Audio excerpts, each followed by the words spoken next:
মীরা, তুমি আবার চলে এলে? I am sorry. আমার মেয়ে নাটক করেছে না? আমার মেয়ে নাটক করেছে, আর আপনি কি করছে? আবার তো নির্লজ্জের মতো ফিরে এলেন। চুপ করো সুমি, চুপ করো, চুপ করো, ছেড়ে দাও।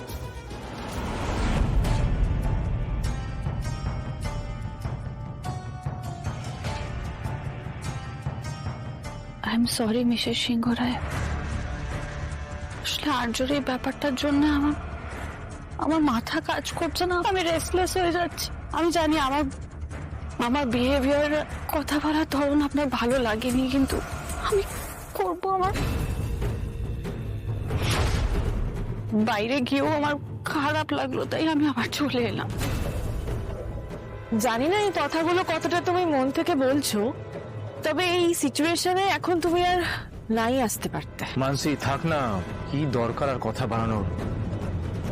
আপনি যদি বলেন আমি আবার চলে যাচ্ছি মিসেস সিংহ রায়, কিন্তু আমি আপনাদের সাথেই থাকতে চাইছি। যদি কোনো খবর আপনাদের এখানে আসে, তাই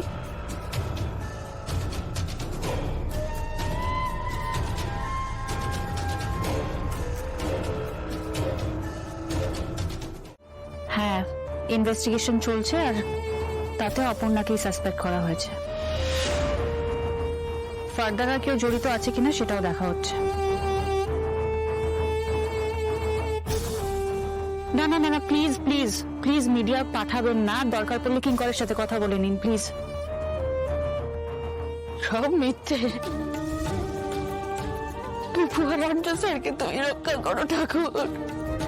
আমি জানি ওরা ঠিক আছে, সবাই যা ভাবছে তা যেন ভুল প্রমাণ হয় ঠাকুর।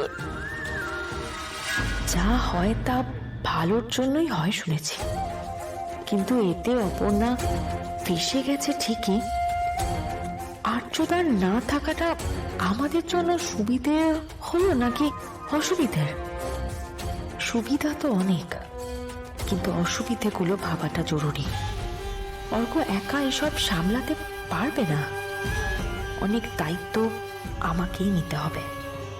ইনফ্যাক্ট কোম্পানি থেকে বাড়ি সবটাই আমাকে ভেবে দেখতে গেলে সেটা আমার জন্যই।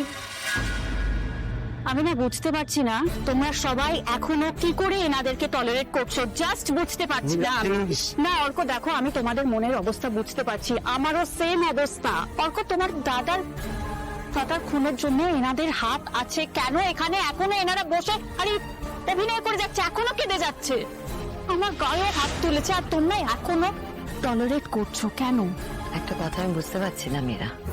এই একটু আগে এসে তুমি ক্ষমা চাইলে আমার কাছে, আর পরক্ষণেই তুমি আবার এনাদের সঙ্গে এইভাবে ব্যবহার করছো কেন বলো তো? কি চাও তুমি? আমি তো সেটাই বুঝতে পারছি না। যাকে যা চাও চাও, আমার এই সমস্ত ভালো লাগছে না। দয়া করে তুমি একটু চুপ করো, আমাকে একটু শান্তিতে থাকতে দাও। আমি বুঝতে পারছি মিসেস সিংহ রায়, কিন্তু আপনি বলুন না, মানে যাদের জন্য এরকম অবস্থা তারা কি এখনো এখানে বসে থাকবে, বসে চোখের জল ফেলবে? হাসতে মীরা ভালো লাগছে না। ম্যাম প্লিজ, সবটা তো জেনেই গেছেন, এবার এনাদেরকে বাড়ি থেকে বের করে দিন। আমিও আর টলারেট করতে পারছি না। না, ওনাদের যদি মনে হয় এখানে থাকবে, ওনারা এখানেই থাকবেন।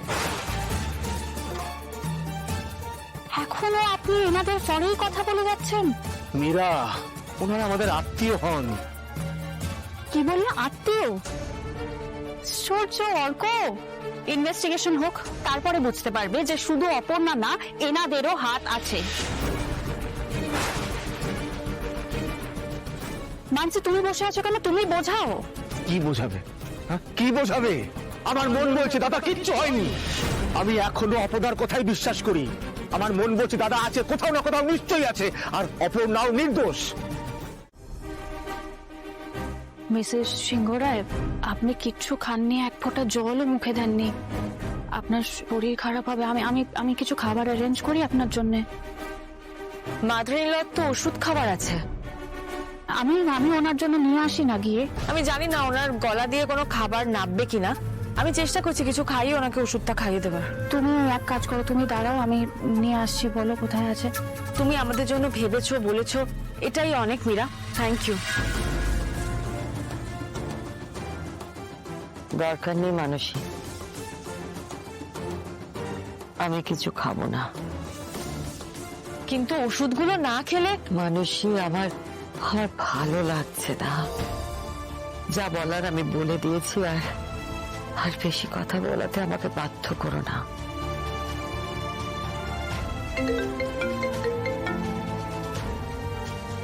হ্যালো, কি কি বলছো কি তুমি? কখন হলো এসব?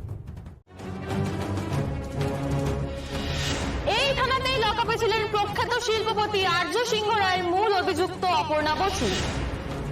এখানেই আরেক দুষ্কৃতী যাকে থানায় ধরে আনা হয়েছিল, সে অপর্ণা বসুর মাথায় বন্দুক ঠেকিয়ে থানা থেকে পালিয়ে গেছে।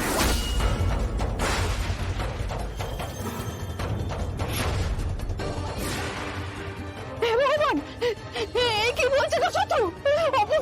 খোদ পুলিশ স্টেশনের ভেতরে এরকম একটা ঘটনা বিরাট চাঞ্চল্য তৈরি করেছে। অনেক প্রশ্ন উঠছে পুলিশের দায়িত্ব জ্ঞান নিয়ে, কিন্তু তার সঙ্গে প্রশ্ন, ঘটনাটা কি কাকতালীয় নাকি এটা অপর্ণা বসুর কোনো চাল? পুলিশ সব দিকটাই খতিয়ে দেখছে। আর ভগবান, আর কি কি হবে, আর কি কি হবে? মেয়েটা একটা বিপদের মধ্যে থাকতে থাকতে আবার একটা বিপদে জড়িয়ে পড়লো গো সুমি। বিপদ? শুনলাম তো এটা আপনার মেয়ের আর একটা চাল। পালানোর জন্য এসব প্ল্যান করেছে।